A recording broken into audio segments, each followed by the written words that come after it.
মানুষের বিবেকের ঠকানোর কত রকমের মতলব থাকে।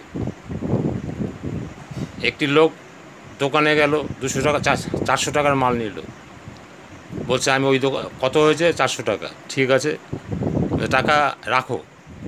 বলছে না না আপনি নিয়ে আসেন, কি নিয়ে আসবেন নিয়ে আসুন, তারপর আমি মালটা আপনাকে দিয়ে টাকা নেব। সে ওই দোকান থেকে পাশের দোকানে কি কিনতে গেল, গিয়ে কিনে নিয়ে এসে রিক্সা করে এসে বলছে কই আমার মালটা দাও। মালটা ডেলিভারি নিল রিস্করমপুরে এবং চলে যাচ্ছে। বলছে কই আপনি আমার টাকাটা দিন।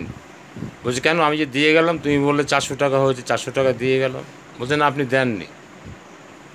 চোখের জল বেরিয়ে গেছে। কর্মচারী বলছে আপনার এই 400 টাকা মেরেছে, মেরে ভালো হবে না।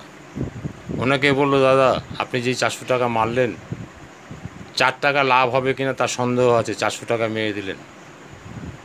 ভগবান আপনাকে সহ্য করবে না, ভগবান আপনাকে তার ফল ঠিক পাওয়াবে। 2 দিন পরে এসে বলছে হ্যাঁ আমারই ভুল হয়েছে, পাঞ্জাবির পকেটে আমি 400 টাকা আলাদা রেখেছি, আমি খেয়াল করতে পারিনি। 2 দিন পরে এই বলার পরে বিবেক দংশন হয়েছে। বিবেক দংশনের ফলে সে 2 দিন পরে আর থাকতে পারেনি।